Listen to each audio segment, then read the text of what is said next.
Hello, good evening. Welcome to Club Call. It is Wednesday, the 16th of April. Everton face Manchester City, Goodison Park on Saturday. That is a kick-off time, we know, which is a rarity. Imagine that. But an opportunity for Everton at the weekend to record back-to-back wins. Be a tough game, obviously. Yeah. City's still a very, very good side. Proved at the weekend, give Palace a 2-goal start and still beat Give them. him a head start. Although it was nearly 3, but for a fraction, didn't even have to run offside either. But how are you feeling going into that one? Because I fancy us might be a bit strong, but it won't surprise me if we beat Man City at the weekend. I think I'm all right about it. I was even better about it after 15 minutes on Saturday. City game, but they turned on a little bit of the class, didn't they? But I do think Palace were way too open. But no, I mean, listen, City haven't been great. I think they looked the best they have done for a while on Saturday, but they haven't been great. And it'll just be a case of trying to be very, very tight. And then if we get an opportunity or two, you've got to obviously take one. It's the putting the ball in the back of the net, which will always be the concern, rather than stopping them going in the net. That's the concern, isn't it? And against City, the problem is that they're such a good side, they're always likely to score. But I think the way they defended recently, they're likely to concede as well. Not sure the goalie will be available. He went off on Saturday, didn't he? So we'll wait and see. But yeah, I'm all right about it. Just be nice to get another good result, of course. Just keep it all ticking along, especially with, again, not too many more games left at Goodison Park, and we want to stay unbeaten as we leave the place.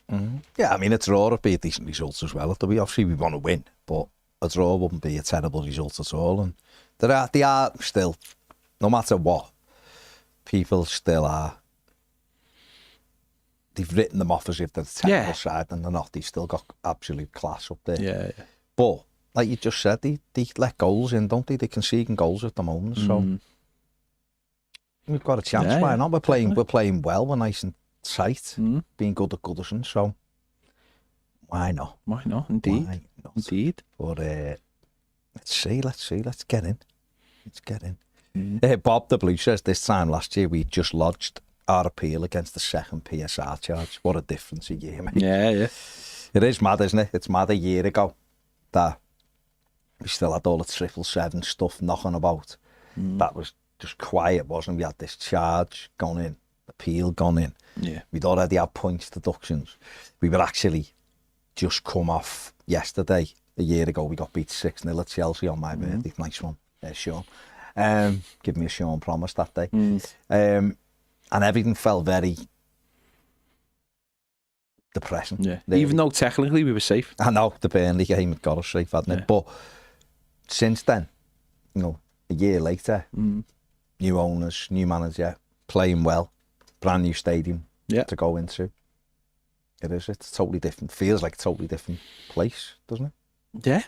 Yeah. It feels a lot better. Totally different would be we'd know what time we played against. Yeah, totally different would be and things like celebrating the 40th anniversary of Everton's greatest team the right way. And yeah, as you said, no one. I mean, who knows? The final kickoff that might be out of Everton's control, and we can't obviously speculate, but there is radio silence, and I think that's a bit disappointing. There's been lots of rumours, and there's been more rumours today. We've can't say too much, but there's more rumours today, and it might be out of Everton's control. But I think it's the lack of. I've just retweeted something there from the FSA. It's something like 12 days over what the TV companies or the Premier League are supposed to tell people. That's a disgrace, and that's not just that. That's not Everton, by the way. Not Everton. That's the Premier League. That's a disgrace. That is an absolute disgrace for those final. That weekend will be the final weekend, not only at Goodison, but be the final sort of home game for a lot of teams. For half the teams, that's their last home game, and a lot of people want to make a day of it or travel from near and far for those days all around the country. I just think that's an absolute disgrace. You know, we were told there was going to be better communication. People were going to be told when games would be on. And do you know what it is? It's probably because they're trying to see how things work out to decide which game best. Yeah. And again, this proves that the system we have in this country for television games is a joke. It should not matter. Shouldn't matter. Every game should be live. Every single game. Yeah. And I even think now, even if we don't move to a system that which we should, which is the Netflix system, we should move to a system where the second to last weekend of the season, every game's on live. So the final weekend and the second to last weekend, every game should be live, rather than doing something like this. So everyone knows where they are. Everyone knows the situation. Every single person knows the situation. I think it's a farce, an absolute farce. They've moved the cup final so that it's on the same weekend the Premier League, forcing, in effect, of the penultimate weekend of the season, all the games after that to be played on the Sunday or maybe the Monday night. So you've cut your options down in half for the penultimate weekend of the season, which could be huge. It's such a joke. We need a system where every single game is on TV, so it doesn't matter when they're played. You're not picking games, which is a farce anyway, because they get more money. So therefore, if you decide Liverpool or Man City or Man United every week, they're just going to get more money. Every single game should be on television, and everyone should get the money equally. It's a nonsense. We've been saying this for ages. If they're waiting to see how the sort of, we know Liverpool could be champions this week, could easily be champions this week, so we know that's done. Relegation pretty much is sorted. We know that's done. So what are they waiting for? Oh, let's see how the Champions League shakes out. Well, at the moment you've got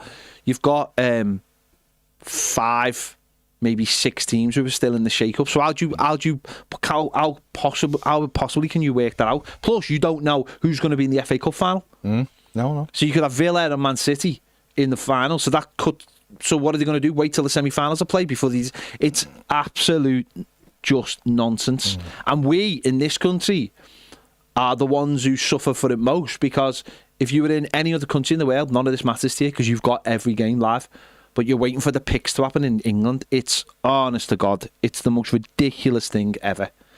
And that stops, or that means people have got to make changes to travels, and it upsets everybody.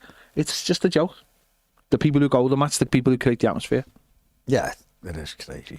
It's absolutely crazy. In the Blue says apparently Edison's out for the weekend and maybe out for the season. Well, there you go. But he also says it's pure shithousery, Ped. But what do we expect? It's with us, the FA and the Premier League and every TV company. If it was the Reds that were leaving Anfield, it would have been sorted weeks ago. Yeah. I do think it. Well, if it was Liverpool playing at home, I'm not just picking on them as such. Feels like it. If they were getting, if we were at home final game of the season, and Liverpool were at home the penultimate weekend and they were getting the trophy, there's not a chance anyone would get involved. The kickoff will be 4 o'clock or 4, and that would be it. It doesn't matter that the game's got nothing on it. That's Sky's big look who got the trophy day, and it doesn't matter. And the police aren't going to come and say, oh no, you can't have that because people will be drinking beforehand or drinking after. The police aren't saying we want it at 12 o'clock because we're worried that people will be bevying before the game or whatever. That would be it. But Everton, there's toing and froing and this and that and the other, and it's just absolute nonsense. It is absolute nonsense. And we've said this from the start. The last Everton game isn't for anybody else but Everton supporters. And I don't understand this thing of, I don't know if it's coming out the club or what, but I don't understand this thing of it must be on television. I've never understood why it had to be the penultimate weekend and not the last weekend. I'll never get that. I couldn't care less if the nation gets to see Everton. I couldn't care less. It's for the people there. Other Evertonians that are in this country would have to find a way of watching it. I understand that. But it's not for fans of other clubs to see the end of Goodison. It's for Everton fans. And if Everton fans in the stadium are being are this, they're the last thing they think about, then that's football all over, isn't it? That is football all over. It's a celebration for us and our stadium that we're leaving. It's not for anyone else. It's just people looking in going, oh, that was nice, wasn't it? Oh, look, they're leaving, they're going to a new ground. Oh, great. Who cares? They're not bothered, they don't care. We care. And on that note, let's go to Nathan, who's our first caller. Hello, Nathan. Good evening, and what do you want to say, mate? Hi, how are you guys? Oh, hang on, Nathan. Hello, Nathan. Hello. Hello, go on, Nathan. Nice. Go on. Hello, Nathan. We can hear you now. Go on, good evening. What do you want to say, mate? Okay, cool. I just wanted to say I've never been more happy to be more right about David Moyes coming back. Good lad. It's been awfully nice. I just wanted to say thanks to you guys and thanks to John for making my trip somewhat better than it otherwise would have been. Yeah, of course, this is Nathan who missed the derby. Sorry, Nathan. This is Nathan who missed the derby because of the very wind. The very wind back in who'd flew over from Australia. Go on, Nate. So just carry on. Go on, Nathan. That's the story. So carry on, Nate. Yeah. Yeah. No. I had a great time the day of the game. You know, the getting over the initial sadness of it not going ahead, but then John was nice enough to take me and my mum around, and we got to see Bramley-Moore Dock, and then we got to go to the pub right next to Goodison, so got to meet some proper Everton fans. So it made up for it quite a bit. And just thanks to you guys and all of the fans from Toffee TV. If you've ever wanted to make sure that you subscribe, please do, because these guys put in a hell of a lot of effort to make sure that we get heard as a team. It's fantastic. I mean, yourself, Baz, when you go out and you represent Everton, it's been nothing but short of fantastic. Everybody loves you. So, and I know that everybody's passionate, and the passion comes through whenever Ped talks about Everton Football Club. So, look, I'm wishing nothing but the best for everybody when it comes to the last game at Goodison. I hope you all get to take a piece with you, whatever that is, whether you can unbolt your seat or whatnot. I myself bought one of those frames, so hopefully, I don't know where the grass is coming from, but my order's gone through, so we'll see. Yeah, no, it's been nothing short of fantastic over the last 6 months. I've been an Everton fan since. Yeah. Sorry, go ahead. I was just going to say, because obviously when you were over, it was still the other fella was in charge, and you were very articulate on the couch, Nathan, saying about what you wanted to happen. But obviously we did replace him, which is why we're all smiling. And Everton have obviously been much, much better. But games like Saturday, does that fills you with confidence moving ahead now? Because obviously Everton, relegation's done and dusted. We are planning for next season. The David Moyes, everything he speaks about is about standards being lifted and chasing the teams near the top. Victories like Saturday against a really good side, does that give you... It's camera am I on? Not the wrong one. Does that give you confidence for next season? He's done everything that I talked about in terms of playing positive possession-based football. I mentioned the likes of Brien not getting any form of a start under Dyche, and then all of a sudden we've now found a right back. The ability to play on the front foot, getting in positions to score goals. We haven't had McNeil. We've had to shoehorn Harrison in, but like I mentioned, although I mentioned he couldn't shoot, he puts in the effort, he puts in the shift, and that's what we asked for, and that's what we got against Forest. And as much as Doucoure lost his touch, he runs like an engine, so he could make that 94th minute absolute sprint from one end to the other. And when you get a manager like Moyes who believes in his players, who puts the passion back that we remember from when he was around the first time, you turn around a game that under Dyche would have been hold on for dear life for a draw into, no, boys, go ahead, take a shot, see if you can squeak out a draw. And really, that shouldn't have been 1-0. That should have been more like 2 or 3. Yeah. So any opportunity just to even take it to like a team like Man City this weekend, I have more belief that we'll get something out of a game like that, purely based on the way the whole team seem to have their mindset of they now know at least how to play to get on the front foot compared to what we had before. Absolutely. I mean, Pat, just what Nathan's saying, there has been that change, hasn't it? The solidity's still there. But it is about that mindset, isn't it? Even because we will have a go at City. They might, they ultimately, they're better than Everton. But, listen, keeping it like, with Nathan in mind, I mean, imagine having to get up at the hours Nathan has to get up. Imagine having to get up in the hours the West Coast has to get up in the States to watch these games. That effort that is required to get up for those the games under Sean Dyche. At least now, wherever you are around the world, you feel like you're getting up for a reason, and you're getting up for a team that's going to, or might even be getting up. You might even just not go to bed. In some cases, imagine having that feeling now where you think, right, this team is fighting, and it's fighting to the last minute, and it's still pressing, and it's still trying to win games.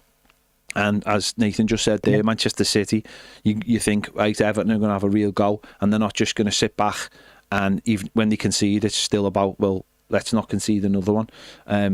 That being said, we did go the Etihad and we did get a good draw under Sean Dyche. We'll just give him that. But he did.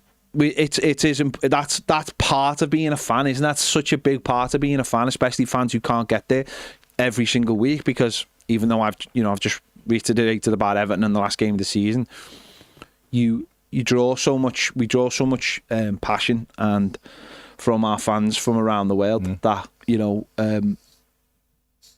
it's so important. And like when we went to Australia a couple of years ago, and obviously when we went to America and going to America this year, and what we saw at the weekend at Toffee Fest down in San Diego, which loads of people in a bar at silly o'clock watching the game there. It's so important that these guys have the belief that the team is there and everyone's fighting, and then that becomes, not just watching the games, but buying the gear and maybe getting the memberships and then making the pilgrimage over. And as Nathan just said there, not even getting to see a game, but coming away with good feelings because the people around the club are good enough to share experiences or let them in on things that they might not already know. So it's all, when we're all feeling good, it's such a powerful entity. This is why I get so passionate about Everton doing things right, because I just simply believe that when we do things right and we put the fan base first and we listen to the fan base, we're such a really powerful collective. And we've seen that with the 1878. We've seen that with the other side of the 1878 when we were protesting. It was essentially the same bunch of people, and then going back before that was when we were doing the bus welcomes. It's it's so powerful, this fan base. To me, it's what makes it one of the best fan base. It's why it's a better fan base than when I'm told so many times about Man City and Chelsea and Spurs, and I'll laugh in their fans' faces, because I just believe our fans and Liverpool fans, I don't care what any of them say, I will laugh in their fans' faces because I just believe this collective power that we have together is huge for good times and also for bad times, to drive the team but also drive the standards up. When you've got a manager who comes in who instantly connects with that fan base and understands those standards because he drives them, then I think that's so important. And going back to what Nathan said there, it's you get that belief that on Saturday we're playing the current champions, I can still say that for now, and we'll give them a game.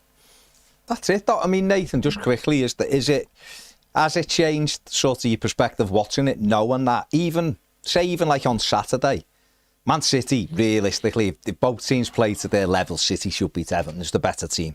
And we've been really good. Not saying they will, and we'll have a right good go, but it makes such a difference when you're watching the team. Like Pez just said, I don't know what time it is in Oz at the moment, but you have to get up. You'll tell me in a minute. But you have to get up stupid time to watch Everton. You told me when you come over how early you're up and middle of the night stuff times and all of that. When you're watching it, how much of a difference does it make to think this team is trying to win the game? They might not be the best team and they might not win all the time, but at least we're trying to win the game, do you know what I mean? As opposed to just going, don't concede a goal and we don't do anything else. At least when you try and win games of football, you do actually start picking wins up. Like you mentioned there on Saturday, 94th minute, and Doucoure's busting a gut to get on the end of McNeil's pass to score. It makes a huge difference, doesn't it? Yeah, well, it's currently 12:20 in the morning. There you go, commitment. So, I see your subscription come up or a new video, and I'm like, all right, well, I'm not sleeping, so. Love the passion, Nate. Love the passion. No, look, it makes a massive difference because, as Everton fans, we know under Dyche, we were watching games almost, hiding behind our fingers, with over our eyes, going, man, we hope we can pull off a draw here.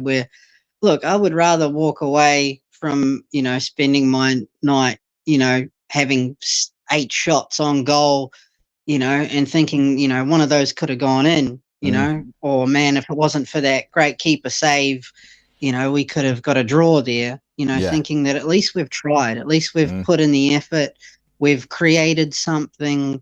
You walk away as a fan and a fan base going, well, at least our team's trying to win. They're not trying to hold on to this idea that, I think it was Big Nev mentioned it recently in a video about, this isn't the standard that Everton want to hold, to be so close to relegation, to think that, it's okay if we make it to mid-table. We're a team that years and years ago, we're in the top of England, top of Europe. So, we want to get back there, and under David Moyes, that's the closest we've been to, apart from maybe Carlo, but Carlo's an exception, of course. So, I think that going to a new stadium with a manager like David Moyes, giving us the belief that we used to hold when times were better, can only push us in the right direction to set up a foundation that we can bring in one of those younger, hungry managers that has a foundation to feed off from somebody like David Moyes, and the club can set itself up. I think the Friedkins have done the right thing, and the ideas behind building around the stadium. I know we've got to fix the transport system and those kinds of things, but it's so much brighter than it was even when I was there, because it was, at least I get to go to the last Goodison Derby. I mean, I didn't, but that's fine. But when I was there, I was there, it was almost. It was dreary, because we were going there hoping to get something based on how we hoped to squeak something out. Where, watching the 2-2 draw and Tarkowski smashing it in. I don't care what neighbours said at 4:00 in the morning. I was having the time of my life. Listen, everybody needs good neighbours. Exactly. That's what they said, Nate. That's what they said here. He's let that one slide, hasn't he? He's let that one. He mightn't have been a big Jason Donovan, Kylie Minogue fan, so we'll let that one go. But yeah, no, it is. No, we get more home and away here. Okay. Home and away, fair play. Who didn't love a bit of root back in the day? But fair play. We're definitely moving forward. It's been, like you said, Moyes has been incredible. 13 games in charge. Everton have only lost twice, both narrowly 1-0 defeats, beating the third place team in the league at the weekend, and things are looking up. And to be, well clear of the relegation battle and 13th place at the moment, it's gone extremely well. And even in your sunny day plans, as John Blaine would call it, Nate, when you were sat on the couch, even this has probably exceeded expectation just a little bit, because we have been able to move away from the danger that we were in when he took over, and obviously scoring goals. It was another game at the weekend that Everton scored in 11 of the 13 games for a team that couldn't score goals. Another goal from open play. It's all of these little things that he's done that have built on top of each other. And if we can add the players that we need in the summer, Nate, I'm sure when you get over to Everton new stadium, the team will be in a far better place than what you would have had to witness on that cold and windy day in December. Based on where we're at, I mean, even the fact that we've got a player like Jacob Brien as a cover for right back when, for the better part of so many years, we've been wondering who can take over from Seamus. I mean, I know that Moyes' plan would be to move him to a central role, but at the very least, we've found $17.5 million worth of player that we've actually put into a position that works. That wasn't happening under Dyche. It just was missed.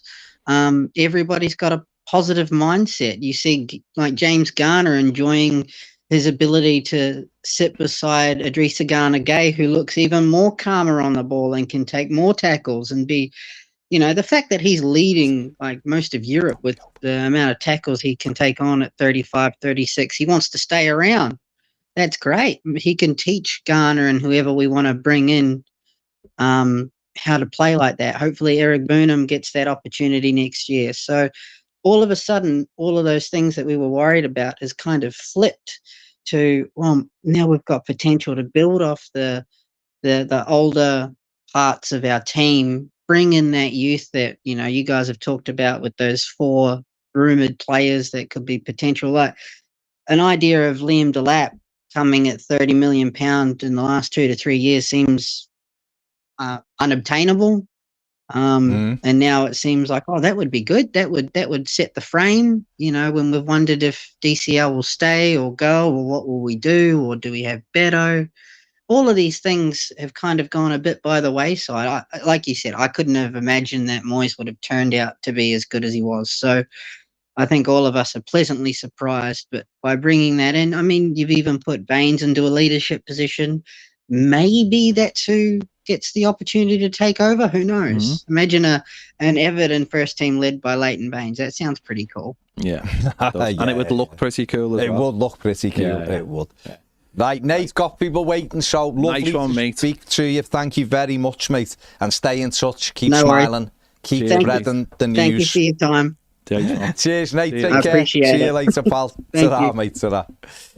Brilliant call from Nathan there, flying the flag in Oz with loads of other, obviously, Evertonian Australians as well. So brilliant to hear from him. Who have we got next, James? We have got the man, the legend, the myth. It's Fletch.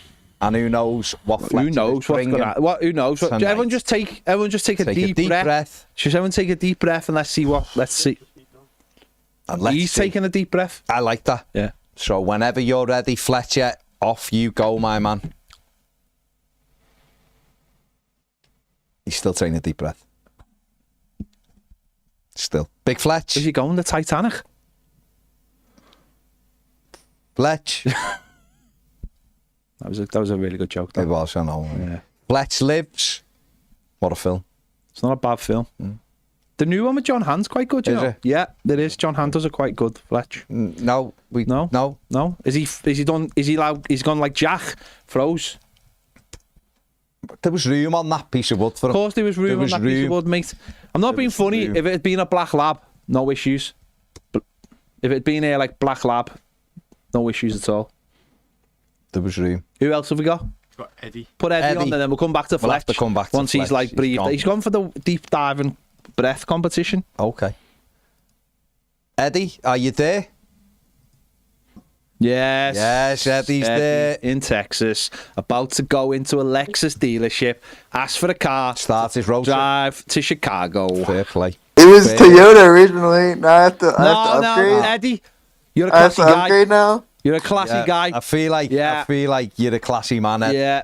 and you deserve the Lexus. Yeah, I feel like you deserve the air conditioning and all I'm the sure things. Toyota's got air conditioning. Not like a Lexus. Yeah, I was about to Not say like I'm pretty like Lexus? pretty- Lexus? Like a Lexus Colby. Yeah. When it comes out, I'm not being funny. I just about get that, Bass. That's good. I just about. Bass, Seabass, Alexei, what?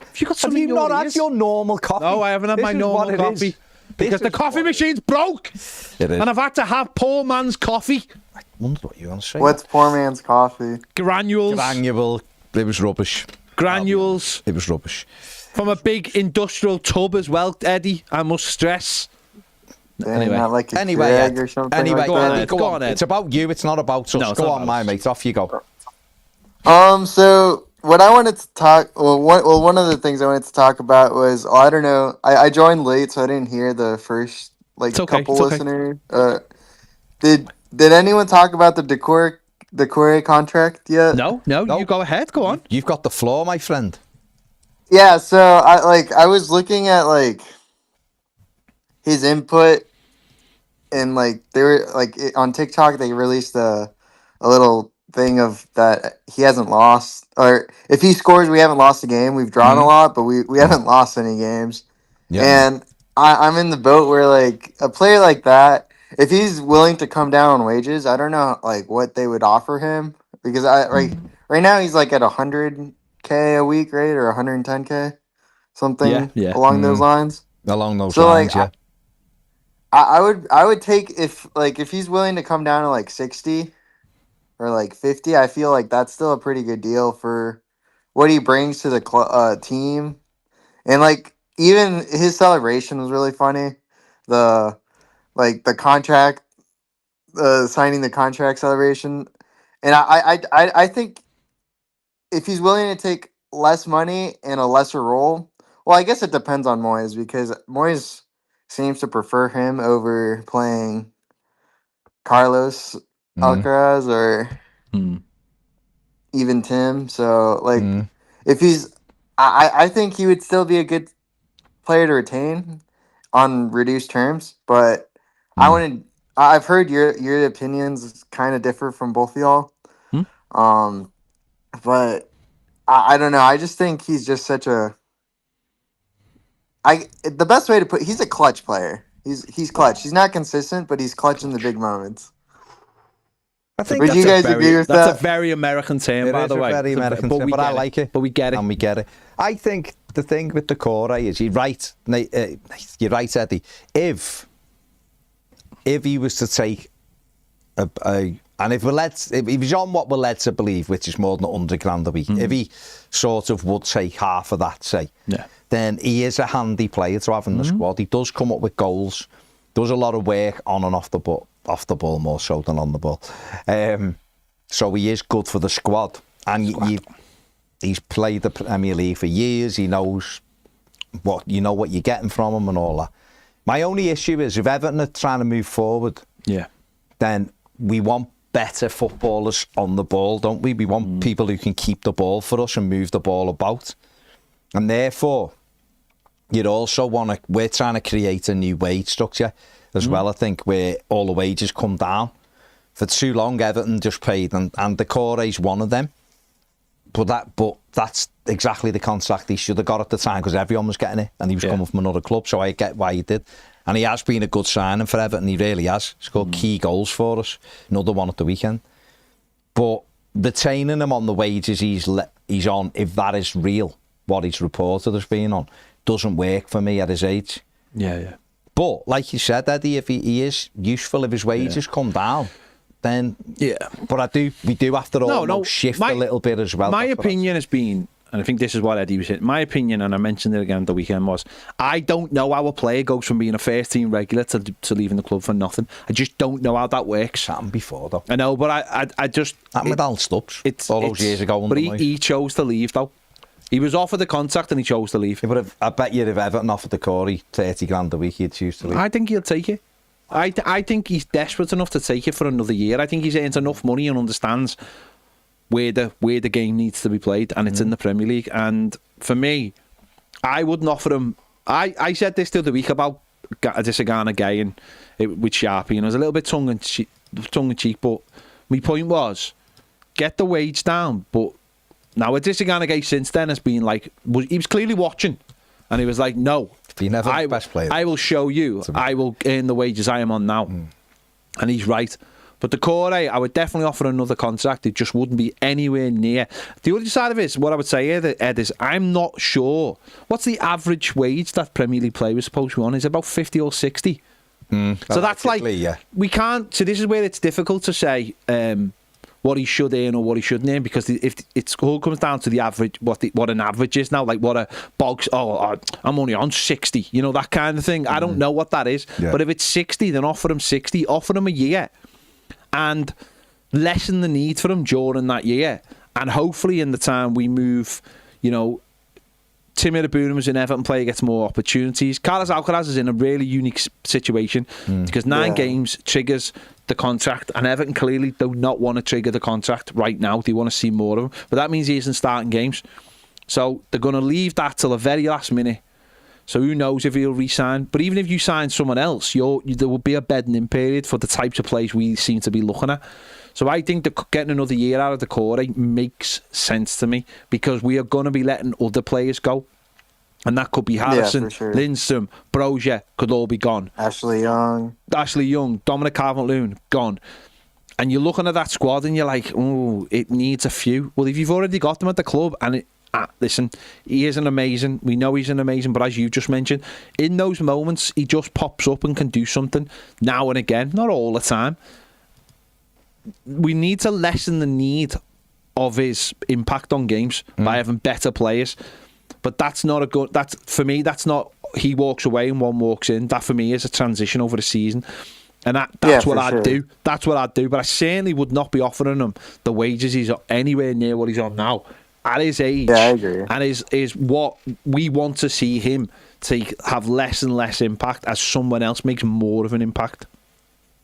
Yeah, like in an ideal world, I would say like next year you turn him into like an impact sub. Yeah, like comes off the bench for like the last, like what Ashley Young was doing at the beginning of when Moyes got here. Yeah, depending on the situation, but like because he's still very physical and like he played a full 90 and like he ran like the length of the pitch to score the winner last week. So he's still, it doesn't look like he's lost any athletic ability as such. He's still pretty much. So I don't think that like a year is going to change that as much, really. Yeah. Now, but yeah, I see, like, I would prefer having someone start over him, and then, yeah, he just comes off the bench. Yeah. And gives a couple of minutes there. And what do you guys say instead of clutch, then, if that's not a word? It's becoming more of a word, isn't it? Because people are saying it. Yeah. See, but do you know what we actually call a clutch in this country? Like for shifting your car. Yeah, it's for shifting gears, which you don't have a clutch because none of you know how to drive properly.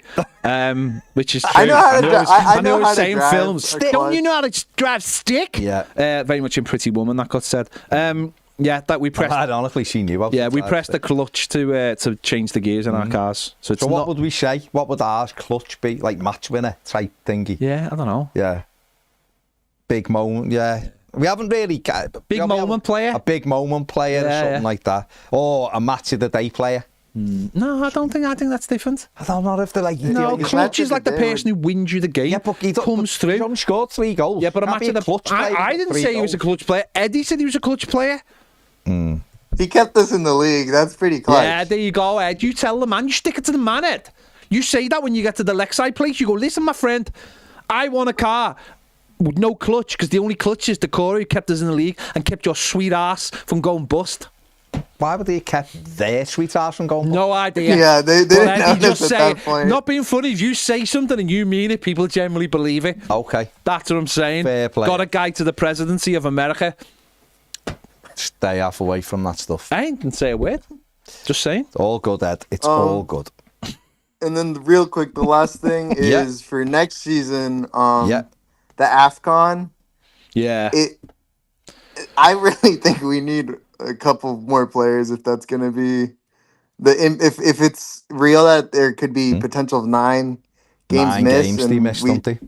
Yeah. And Idrissa Gana Gueye and Dye are probably our 2 best players this year. Like it's gonna, recruiting this summer is gonna be really important, and I know we've already talked about that, but especially with this, I think it's gonna be even more dire to make sure we have like 3 or 4 ringers instead of 2.5. No, it is. It's gonna be the frustrating thing is it's been moved because of that stupid World Club nonsense that's happening in the summer. So it could be 9 games that the pair of them miss. Hopefully they'll go early on and be back, but that mightn't be the case, so we do have to have other players. But it's going to be a busy summer anyway. Yeah, there's a lot of work needing to be done between now and the summer. Certainly between and when Everton get over to the States, because they'll want to be taking David Moyes, the way he works, likes to have a few players in before he goes on those kind of tours and stuff, because he likes to bet the players in. So there'll be a lot of work. Obviously, the more games that Everton are winning, it means the planning's being allowed to start more seriously. So hopefully we can get that sorted and be ready when we get over there. But you're right, we have to plan that. I wonder if that'll affect the recruitment, looking at players. I don't think it should, because you're talking 5 weeks out of, a few-year contract. It shouldn't really, but we do have to look at it, and they'd be obviously 2 huge losses for 9 games, wouldn't it, in Jai and Ghana. But if you get better players in the summer, then you can reduce it by doesn't matter as much by piecing it up. Exactly. So it's going to be interesting. Well, thank y'all. Hopefully, are you guys going to Chicago? Yeah. Yes. All right. Well, hopefully I see y'all there. If you don't turn up at that pub in Alexis and you press the horn with your arm out and it's like that. But it's it's a 17-hour drive. That's the exactly. You'll need that horn to keep you going. You'll need the horn. You'll need that. Listen, me and John Blaine were thinking about getting the train from New York to Chicago just for shits and giggles. Well, that's fun though. That's actually fun. You're gonna see. I actually think you should. I'm up for it. I think I'm up for it. Me and John Blaine is the new John Candy. It'd be amazing. And Steve Martin. I'm Steve Martin. But I'll meet you in Chicago. Cool. No, that's it. I'd rather get the same, but there you go. But I'm expecting Eddie to rock up. Chicago. Big horns on the front of the car. Like proper, big horns. A proper Texan. Yeah. But that's a truck, and that's not really good on gas mileage. But yeah, that is true. Yeah. 17 hours wouldn't be great. Fair Fair play. Stay safe, Ed. Have a good one, guys. Bye. See you soon. Brilliant. There you go. Eddie. What a G. What a G with his clutch comments. I do expect him to turn up in a Lexus though, and I think it'd be genius if he did turn up in a Lexus. Like even if he just got there and then went round the corner and like went to a car rental place and just went, "Have you got a Lexus? Can I borrow it for a day?" Just so he could turn up. I mean, I think that has to happen. Maybe. Is he really there if he doesn't do it? No, not really. No, I don't think so. Like I might just turn my back on him when he walks over to me. If he hasn't got a Lexus. Yeah, maybe. I think John Blaine will the back will just be turned already, because without the Lexus, then John Blaine doesn't want to know you. You haven't got a certain standard of car. John Blaine doesn't want to know you. I don't think that's real. I think it's you. No. Or the only thing you could have that John appreciates is a bomber jacket with the name of a like Castrol Castrol GTX. He loves that, John. You're getting an insight. You're getting an insight. Here from Ped. Fair play to him. Fair play. Declan Ryan says, "Hi lads." No, he's like 2 footballers there, all in one. He is. I know it appears we're targeting younger profile players for the summer, but I'd love to see us make a move to bring McTominay back to the Prem. Scored a cracker the other night. Tremendous season in Italy. It's been brilliant. Moyes wanted him, didn't he? At West Ham, they couldn't get the deal done. Yeah. He's a good player. Yeah. He is a good player. Right, we have got a couple of Boston t-shirts that we're going to show you all right now. Can you make them big? Oh my god! Oh my god! I asked you to fill the screen. Fill the screen with them, Jimbo. Please, Jimbo. Make them massive. Go ahead, Jimbo. Get the cover us up. Bigger. Cover us up. You don't need to be on it. I don't even want to be on it. That's it, James. Look at that, and the other one to the right. Look at that. Look at that. Ned. I am in love. There you go. There you go. Look. Go on. Yay, J-Mo. Could have done the whole thing. They're our new t-shirts. They're our new bootleg t-shirt. We've got an Njai one, we've got a better one. We do have a Seamus Coleman one coming, and we do have a David Moyes one coming. And you know what? If they sell well, then maybe we'll get a couple of other people, maybe a Leighton Baines one, maybe whoever you want, a Tarky one. The goal from the derby we could do. Maybe. But we'll just see. We'll see with these first 2. We've gone with a couple of people that people seem to really, really like, especially Njai. He's got a song and everything. And when we did, Beto was actually scoring goals when we started making these t-shirts. So he needs to start doing that again. Those t-shirts are available right now. The link is in the description. Don't forget, if you're a Toffee TV Premium member, you get discount. You just need to give us a little message to get the code and we'll send it over to you. It's well worth becoming a Toffee TV Premium member just to get the discount on t-shirts. There you go. They're amazing. They are bootleg t-shirts. Go and get them right now. There you go. Thanks, James. Do we know when the press conference is? No. Will it be Friday because it's home, do you reckon? I know, but it's Good Friday. He's a very religious man. But it could be Friday. I don't know. You'd think it'd be tomorrow, wouldn't you? You'd think he'd... No, I mean, to him, it's a normal day. It doesn't really matter. No, they're training, aren't they? The training. But you've got to think about, like, the journalists and stuff. They might be, like, you know, massively religious and stuff. Or, like, might be, like, hanging around caves with, like, phones, waiting for someone to come out or something. Getting excited. You jumped up then. Just need to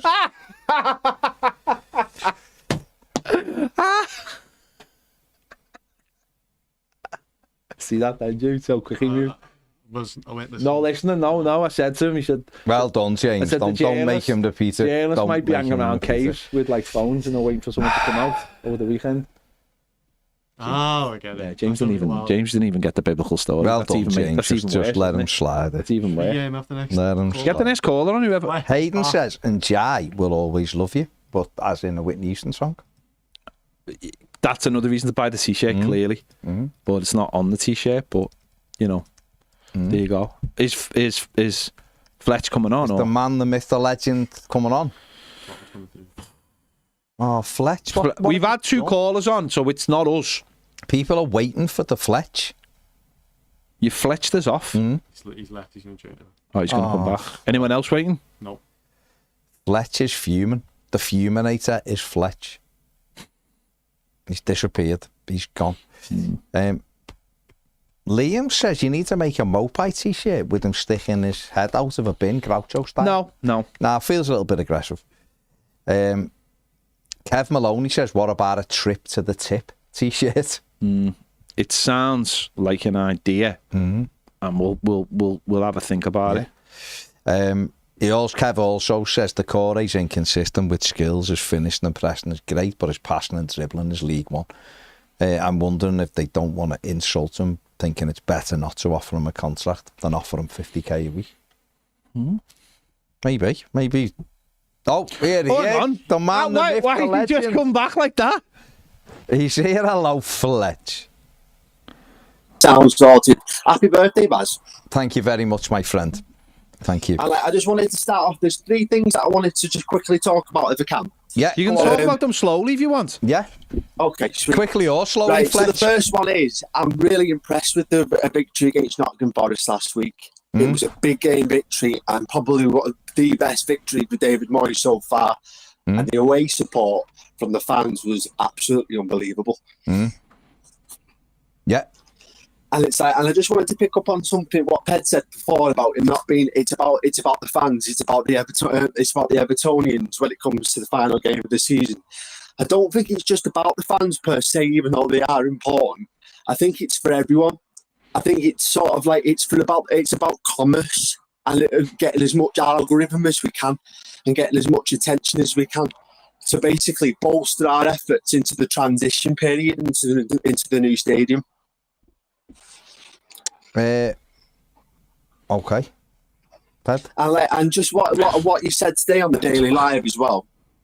When it came to the Daily Live, it's about when it comes to the merchandise particularly, it's about renewed commercialization basically. It's about bringing in as much as the old franchise, the old kits and t-shirts as possible from the Umbro section. Now that Castore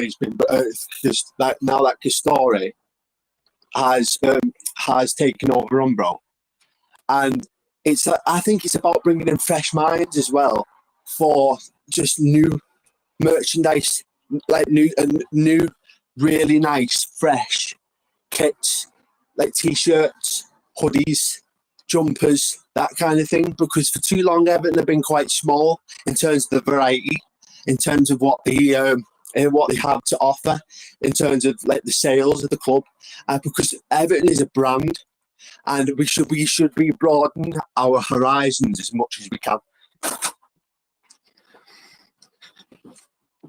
All good points. On the stadium one, though, the second one, I don't necessarily agree with you, Fletch. I just think for the last game of the season, I couldn't care less. I don't think there's any. I think we need to make as much a song and dance about why? it as Yeah, we but why possibly though? can. Why? For what reason though? Because it's Goodison, and it's about I going know, out yeah, with but the that's what I'm band, and saying. it's about No, I the revenue appreciate that can be made from No, Goodison. while we there's still no have it. revenue. There's no revenue to be made, mate. There's honestly, there's no Paul revenue. McCartney performed it.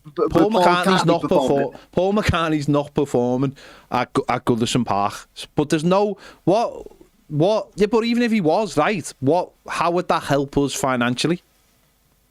Because what it'll do is it will create a new generation of admirers for the club. He's who are 84. not necessarily Everton fans, but they like the fact that Goodison Park is part of the heritage. And from a societal point of view, it's part of the heritage, isn't it? The last dance, like you've got on your t-shirt. No, I do appreciate what you're saying, and I get what you're saying. What I was saying at dinner time was though, we've actually missed that boat this season. We've actually missed. We have. So that's what I'm saying. Sorry to interrupt you there, but we released the Goodison Park t-shirt, Goodison Park t-shirts on the day of the derby. And it's the day before the derby, and that should be weeks in advance. It should be all over our Instagram account. It should be all over social media. It shouldn't just be at the back of a page. It shouldn't just be at the back of a book. It should be front page news from Everton. This is what we have. This is what we have to offer. We should be ramming it down the throats of everyone because we live in a consumer society, and from an Everton point of view, it's about introducing for the last time all the Goodison merchandise we possibly can. And just to touch on the point I was going to make then as well. Sorry, go on. Good. No, I was going to say, right, I agree with what you're saying and I love the sentiment. But what I was saying at dinner time was we've actually missed this boat. This should have been happening all season. And we've missed opportunities to actually monetize Goodison Park this season. We've completely missed them. Oh, yeah, everything. We've missed it. We've missed the boat. Saturday there's some kind of 84, 85 celebration which has gone completely under the radar because Everton haven't sold it. Exactly. Like I said before, there was loads of opportunities to monetize it. But on the last game, what I would say is I just think the last game is not, it's not really for me a monetization kind of thing because it's the last time Everton fans will get to go to Goodison Park to watch the men's team. You're looking at it from an emotive level, but that's the only. But I'll be honest, mate. That's the only way to look. I know. Well, that's the only way to look at it in my eyes because, no, I don't truly believe anyone else outside of the football club really cares, and it's not going to be a thing. Everything you're saying, right? By the way, that captures the imagination about the new ground. But it's on the waterfront. No, I know that cuts across. But no, but what I'm saying is though, boundaries. What I'm saying is though, you sound like you've digested the economics book. What I'm saying is though, everything you say, right, is absolutely correct for the new ground, as in making money from the new ground. I think the ship has already sailed for Goodison Park, and that means the last game shouldn't be commercialised. It should be a day of emotion for the Everton fans. It's about the legacy of Goodison as well, isn't it? But there isn't a legacy of Goodison, though. There's no legacy of Goodison. Well, there should be. That's what I'm saying. There should be a legacy of Goodison. Okay, so what's fair point? Bigger picture as we so what's the legacy of Goodison Park? Then how do we monetize this season? The beginning of it this season, the legacy was the training kit. What they brought out, the training t-shirts. And the training t-shirts, and they brought that out. The timing of that was exceptional in terms of being so close to the merchandise derby and the rivalry involved in that. But what I'm saying is that should have been released pre-season. That should have been released Fletch before the season even began because you're absolutely right, mate. It drills it into the players from a fan base and from a commercial point of view, from a footballing perspective. It drills it in that this is Everton. This is our last season in Goodison Park, and we're going to make the very most of it. So far, from a marketing point of view and from an economics point of view, we've made very little. We've made very little capital on what we've got left of Goodison Park. You're right, mate. And I think it might have helped with a lot of the cold feet people are getting from actually moving out of Goodison Park. And just to bring it into the narrative that you wanted to discuss before, I think when it comes to the new stadium and when it comes to moving into the new stadium, I think Everton have a specific role to play in the merchandising and the media narrative that comes from the club. That that moving to a new stadium is not necessarily like a withdrawal from the old heritage that what we can be proud of. It's about the evolution of the club. No, I listen, mate. I agree with all that. Some of the words you actually said, then I understood. Yeah. Right. So I actually agree with you. Almost maybe 94% of what you've just said, I agree with. You've knocked it out the park there. Everton haven't commercialised the ground this season whatsoever. We have no idea what the plans are for the last game of the season. We don't even know what time it is, the last game of the season. The last game of the season for me is like, it's almost like it's past it all. It's like that's when we get an opportunity to just relax and enjoy and be emotional. The form on the pitch has had a specific part to play. No, of course it has. But just forget all about that for a minute. Go on. Just forget all about that for 1 sec, right? The last game of the season, it doesn't matter what form we're in as such, as long as we were safe. It's going to go. Because David Moyes come in midway. Yeah, I know. But what I'm saying is that the last game of the season, honestly, right? It's nothing is going to matter. It doesn't matter what happens before the game. It doesn't matter what happens during the game. After that game, there will be absolutely raw emotion, which can't be understood and can't be controlled by whatever happens, whatever Everton do. It's just going to be pure emotion, and that's what I'm saying. This trade. No, fuck off. Language. No, come on, mate. No. People are upset about the fact that I believe in Goodison Park. Everton should be capitalising on that. No, I agree. My point is that should have been going on all season, but can't be a vendor standing out the door selling you tissues, can there? Do you know what I mean? Like, I agree with him. If it was City or it was even United, even though their form is in the gutter, that's what they'd be doing because they're world renowned for doing that. Whereas that's what separates us from those clubs, though. That's what separates us from those clubs, though, mate, is that we have got a touch of class. But the last game of the season is just, it's going to be so emotional, mate. And I agree with everything you've said. We've made a mess of the economical side of the last season of Goodison Park. So no arguments. And then what we do is we have a transition to the new stadium, using big words like and that should be all part of it. I even said the other week, imagine it was like the Olympics where it was like the handover where you had like Tom Cruise. That's exactly what it should be going down, coming through the grandstands on a scrambler bike and then shooting down to the new stadium with a camera following him. That's what I want to see. That's what I want to see. Exactly, that's what you want. You want big dunk take on the back of Tom Cruise's bike from Goodison to Bramley Modoc.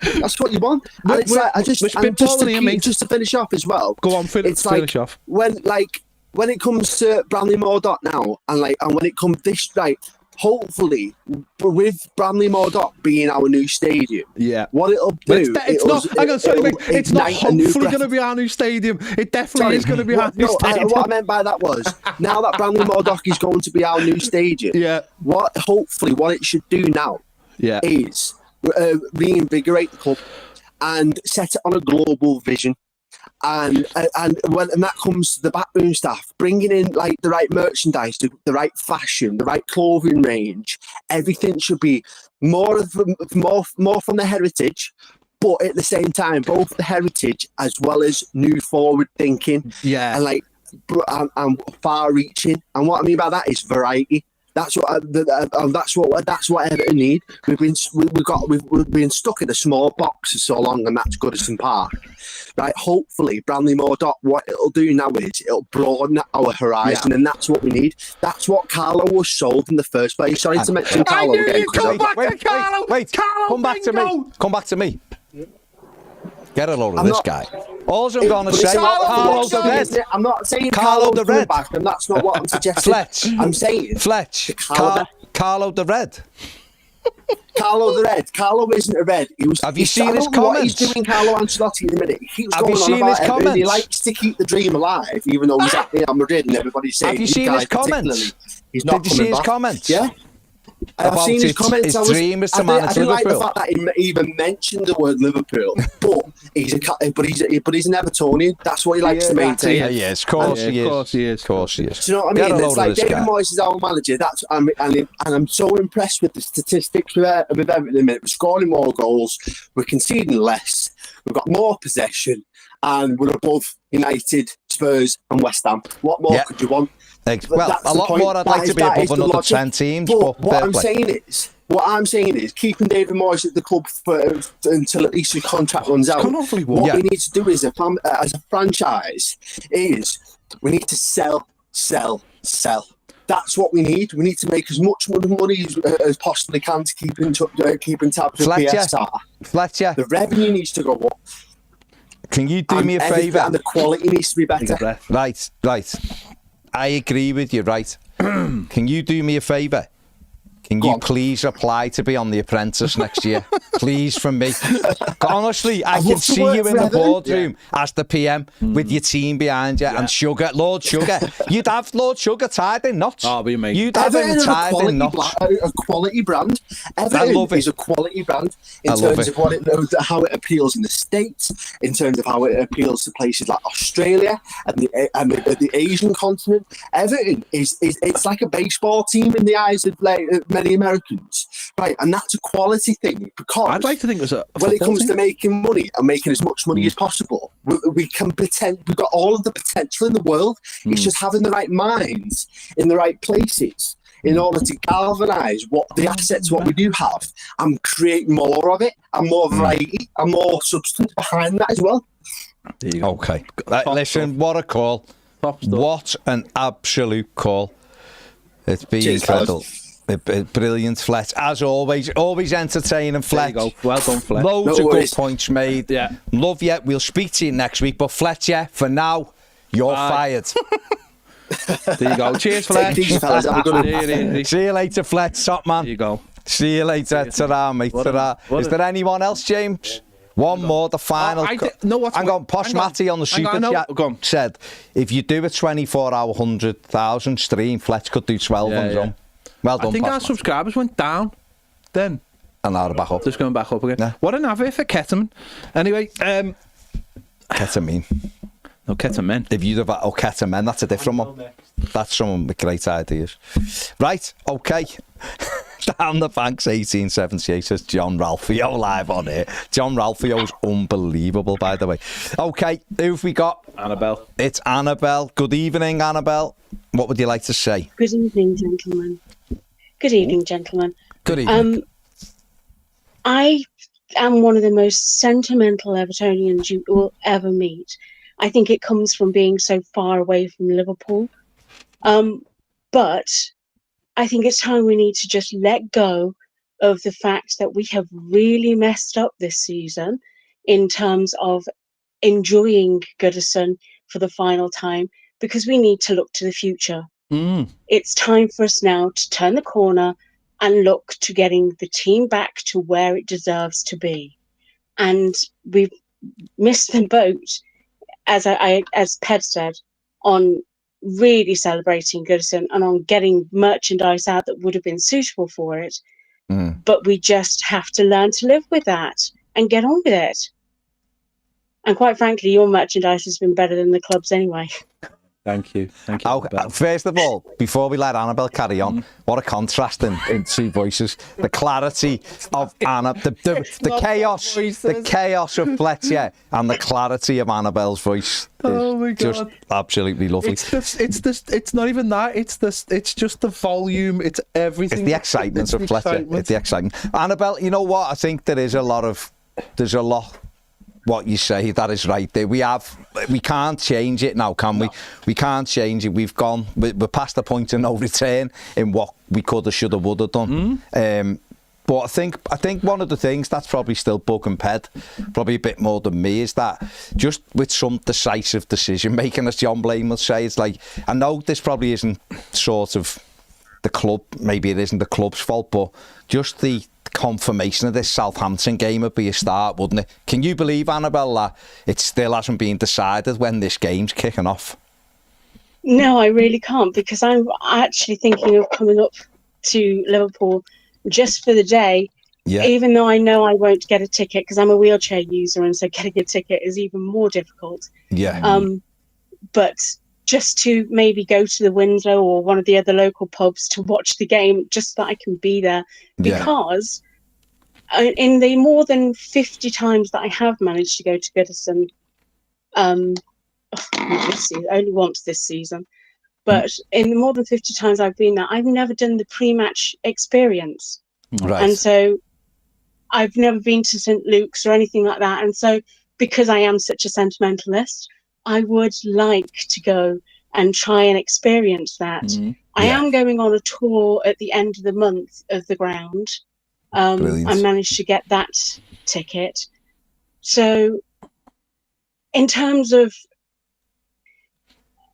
please don't think that it doesn't bother me that we've been so poor at celebrating Goodison and its heritage, because it really riles with me. However, and I moan quite regularly. No, it's honestly, no, I agree. I've said loads of times it's actually too late, I think. But what I would say is that we can't carry this way of thinking into the new stadium. That has to, do you know what I mean? We have to look at the bigger picture, and I just, for us certainly, I think there's two ways of looking at this. It's like, I think with the kickoff time, it's like there's so many rumours about the kickoff time, and obviously there was a rumour that it was going to be a Monday, and I think there's times you have to say, even if it's only a rumour, you have to stand up and say, we do not want it to be a Monday night game, so that people at the football club understand that the football fans, so you can start this is what we try and do on this channel, is you've got to try and get the conversation started before it's too late. So certainly for like a Monday night game, we started mentioning it, and then I know Radio Mersey started mentioning it, and then that leads the fans forum or the Fab to put a letter out there saying, before you decide this, please be aware that that our fan base does not want a Monday night game, and that takes that off the table. Because if you don't do that, and some people, will say, oh, you're just moaning for nothing because you haven't got a clue. And it's like, well, okay, if we wait till it's been confirmed, then it's too late. There's nothing you can do about it. And then it's the same with this in a little ways. Like, now and again, you might be called a moaner, or I might be called a moaner. But it's just important that when we see little things, we just go, right, well, let's do better in the future. Then let's make sure we do better in the future. Let's make sure that I completely agree. Yeah, no, that's what I'm saying. I completely agree with that. Yeah, and it's let's important just make sure that we make our voices heard. Yeah, that's it, isn't it? That's all it is. We know nothing's going to change at Goodison now. We know that. There aren't going to be brilliant, like whatever a club had planned. It's just not going to happen now. The best things you can do, like is what you're doing, is get yourself on a tour, get yourself on anything that the club are doing for that kind of thing, because it's going to be really difficult to get a ticket. But make sure you can get on a tour. But all the other stuff around it, it's just the club have they've got it wrong, and there's no point like making a big noise about it. It's just about now getting on with it and saying, right, we're moving into a new stadium. Let's hope that the people who were making these decisions aren't gonna make those decisions anymore, and the people who've got all the great ideas at Everton are allowed to have those ideas when we go to the new stadium, so that there's a lot more opportunities for someone like yourself who hasn't had that many opportunities to go to Goodison Park to get to go to the new stadium. And there'll be so many events, and it's a great start with the rugby league being playing there, so somebody might get to go and watch Everton play. Their first experience might be a rugby league game or a women's ladies team or something, and start making events to celebrate having a new stadium, even though we couldn't celebrate with events of it being the last season at Goodison Park. Well, for those of you who have been on Twitter when it was fun, will know me as Evertonian Camel. Yeah. And so they'll know how passionate I am about the club, because I used to run Blue Monday. Yeah, remember so that. It's not that I don't care about these things, because believe me, I do. And I think that now we have to hope that we have people in charge who are going to understand the commercial viability of the club, who are going to realise it, and are going to make the opportunities available to us to spend our money with the club. Yeah. You've just said that in a very more succinct way than maybe Fletcher did, but two sides of the same coin. Two sides of the same coin. By the way, Annabelle, a lot of people are liking your voice and believe that maybe you should work for one of the big tech companies, telling us either which way to drive home or, that you are about to play whatever favourite record they want to hear. And someone else said an audible voice, like reading audible books. Yeah, that sounds great. Because your voice is like velvet.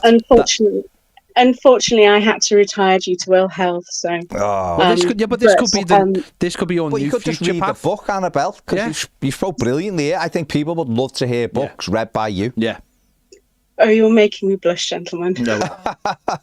It's not us. We're just reading the comments. Yeah. No, I think you're absolutely right. We have got to sort of draw a line now. Like Ped just said, people try to get as much of the other experience at Goodison as they can. You're doing the tour. If you could get up for the last game of the season at home and experience that, even if you're not getting into the ground, that'd be obviously a big thing for yourself as well, Annabelle, to experience that, doing it in that way. So, and then obviously it's all about then making sure that we kick this up to another level at the new stadium and start our new future, if you like, if that's what it's going to be. Take it from there and make sure we don't miss opportunities like this going forward as a club, and hopefully the Freaking Group and the new people coming in, obviously Angus Kinnear coming in as the new CEO and other people who are coming in with him, really drive the football club forward, and we do try to maximise everything we can and make this club as commercially strong, well, which will please Fletcher obviously, as it possibly can be going forward. Correct. There you go. That's all you What happens? I didn't need anything else. Yeah, just a correct from Annabelle, like there that. You go. Lovely to speak to you, Annabelle. It is. Make sure you call again, Annabelle. Thank you. Have a good evening, gentlemen. See you soon. Enjoy the tour if we don't speak to you before. Thank you. Bye-bye. Bye now. Take care. Bye-bye now. Maybe if so many people are coming off for the last game, maybe we should do some kind of event where we maybe, like we said before, find out who all the famous Everton people are and the bands and stuff, and hold it in some way. Are you gonna do all of the legwork for it? John Blaine. John Blaine and Fletch. Fletch is gonna maximise the potential and the revenue streams of Toffee TV and Everton, and he's going to empower himself to reach out and do it. I don't know. A couple of things for your diaries. Duncan Ferguson is on the overlap tomorrow. That's out tomorrow morning, so that should be brilliant. And for those who want to know about the press conference, Everton's press conference is 1:30 tomorrow. Someone just said, imagine Fletch was on City. Imagine Fletch was his sat now. What you need to do is turn right so you can turn left. The motorway's an illusion, mate. Oh, imagine. Oh, tremendous. Fletch is the man. He is the man. But, the man's essential. Nathan said Annabelle for the win. Yeah. Yeah, and honestly, Greg Morgan said her voice was like that of a ship's computer in a sci-fi film. Fantastic. It was. Wasn't it? Just about to tell you that basically everyone's going to die because she's took over.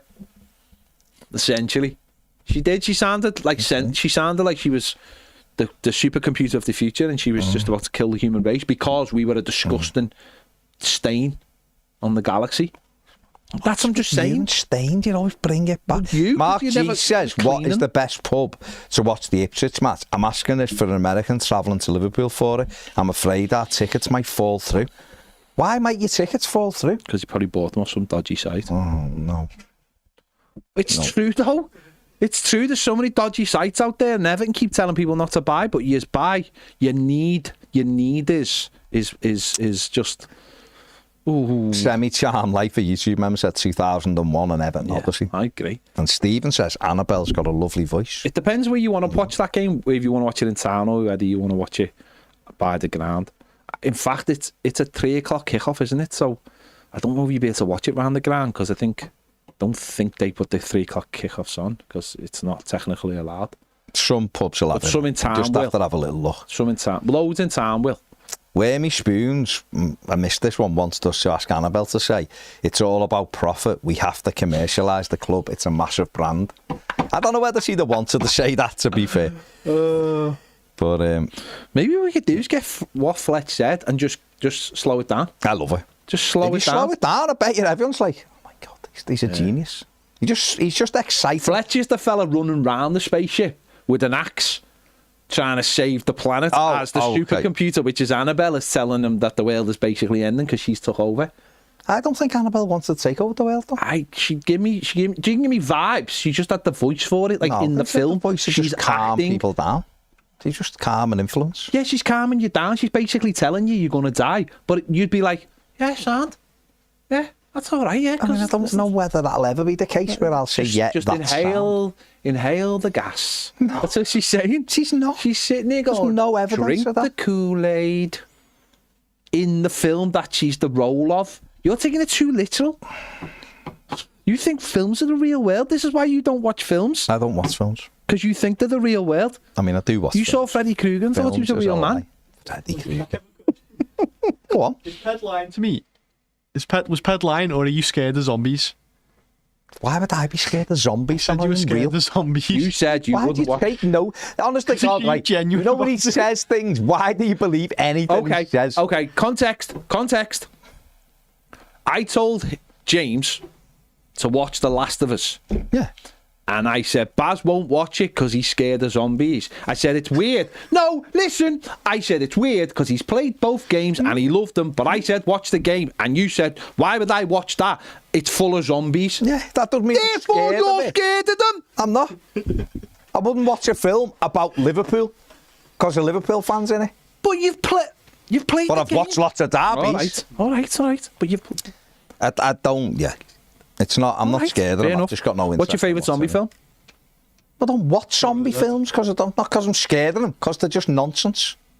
That's why. There's a difference between something being good or something being What if there was a film, right, about darts players who become zombies? Still, why I'm not interested in zombies. And they kept... They're not real. They had a zombie darts championship. Is Luke Littler in it? Luke Littler is got to take on the zombies. Yeah, but James will watch it. So you're not watching that? No, really, I'm not into zombie. Why? Zombie films? But what if it was real, though? Yeah, but why would I want to What watch if Luke Littler in the real world was playing darts against zombies? The zombies couldn't hurt him, but he was had to see if he could beat them. There was like chains on them. Shaun of the Dead, where he's throwing CDs, he's throwing darts at them. No, he's having a game of darts. Oh. But they're like chained up like at the end of Shaun of the Dead, so they can't get him. So there's no danger. So they're... why do you like zombies? That's an easy question. Stoney. Why do you like zombies? No, but I'm just saying. Oh, why? No, answer I don't like them, but I like the concept. Why do you like the concept of the films? Why? I don't watch zombie films. I'm talking about The Last of Us, which we love. Yeah, we love it, but why we love it. Watch it though. I've played the game. Because it's amazing television. It's not though. It is, though. You've never watched it. You love the game. You love the game. You loved it, man. It's your job, man.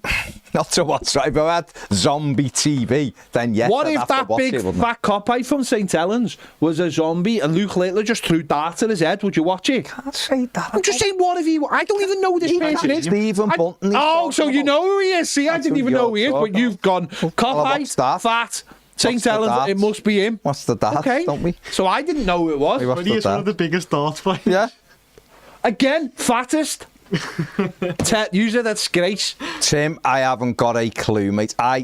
Again, where you buy football tickets from, I wouldn't have a clue. There are no... the only place you should be buying Everton tickets from is from the Everton resale site. Honestly, we will not give you any other advice than that. Because it's not on us. No, sorry. It's like anything, mate, isn't it? There's just no sort of way, Tim. Unless you know where you're getting it. ZombieDartsTickets.com. It's the only place I'd buy my zombie darts tickets. Someone's going to buy that, don't me. I hope they do. Dodgy website. Yeah. Trevor, I haven't been on anything. That's his problem. He hasn't been on I haven't been on the coffee. Not been on. Nathan, you're absolutely right. We are far too logical for those movies, mate. What's the point of them? But there you go. But Tim, look at the Everton resale site. That's the only sort. Emma got one the other day. I don't know where she got it from. Maybe she can enlighten you. She seems to have the golden ticket, and it wasn't from Willy Wonka. That's all I'm saying. How do you know? Emma says you just have to stalk the Everton app for a resale. Just keep doing it, mate. Because then at least you know you're getting a legitimate ticker, aren't you? Whereas everybody else, any of these other sites might not be. It could be. That's it. Just there to take your money. Lots of people have been scammed in the past. That doesn't give you much of a chance if you're just like, it is a massive gamble, but this is you to lose your money on something that's might not be real, mate. That's all we're saying. So there you go. Nathan says Ped in Shaun of the Dead. I could be in Shaun of the Dead easily. I'd be Shaun. Head of the Dead. Even rhymes. It does rhyme. Well done. You just went around. You're a lyrical poet and you didn't even know it. No, well, I do know it, but I just mean it fits. That scanned really well. Head of the Dead. Scanned it did, yeah. And you were just there having zombies off, if that's what you want to do. Cricket bat in hand. I don't even like cricket. But you have. What would be your weapon of choice if there was a zombie apocalypse? James, I'll throw that over to you as well. Were you getting a flamethrower from? Probably Aldi, the Walmart. Or Walmart, yeah. When I was a fuel, though. That's a good point. That is a good point. That's a good point. Yeah, but everything would run out, wouldn't it? There you say a gun, will you run out of bullets? Baseball bat's not run out of bat. It does if it breaks. Yeah, but you can't help. How can you help that? Big machete. Yeah, but even that, if they're getting right, if they're getting close to you, though, you can only really do a couple of them if there's loads of them around you. Yeah. At least if you had like a flamethrower, you can do the full circle. Or bullets, but you're going to run out. Well, no matter what, you're going to need. Samurai sword? Long lasting, though. Samurai sword, though, again, effort, innit? Yeah. Be heavy and swinging it, and if they get too close to you. Which? Nunchucks. Nah, all of that. You did yourself with nunchucks. Oh, yeah, you would take yourself out. Finding the highest building you can find. Yeah, that's the only. And then just living on the penthouse. That's the only. How about that? What? Boat. Boat's good. Zombies don't like water traditionally. Just catch fish. But what about food? But what if the fish is zombified though? I've never seen a film without fish. Nah, mate, you never lived. Never lived. Or you could. That's maybe you could maybe write that story.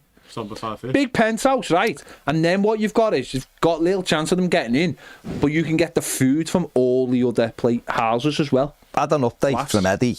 Eddie drives a Mazda. No, that and doesn't cut it. His next car's going to be a Mazda. No, that doesn't cut it. So, well, that's what you say. But that no matter what, a lot of people thought Fletch had a Red Bull. Harrison says the guy who robbed food at the first test event has got a permanent ban from Everton Football Club. Good. Well, there you go. You shouldn't be able to be a thief. Why was he filming himself though as well? That was just really. Because that's the society now. Very poor. He's that's the society now that people can't just do things. They have to film doing it as well. You know what I mean? Or Daniel says, wouldn't it be Shaun of the Ped? No, that'd just be weird. Because that'd be people going after him. That'd sound like Shaun's in me. Yeah. I don't want Shaun in me. No, Ped's going after the zombies, so Ped of the Dead makes more sense. Shaun Promise. Yeah. You can't believe you work here, can you? You cannot believe how lucky you touched by working here. You could be working in like where you were, just moving furniture. Where me spoons just giving us tactics about zombies. I think at that stage we better pull out of the show. You know, leave the show right now. You can't be. He's saying things like, "They don't get close, you make a path." Your zombie tactics are lacking.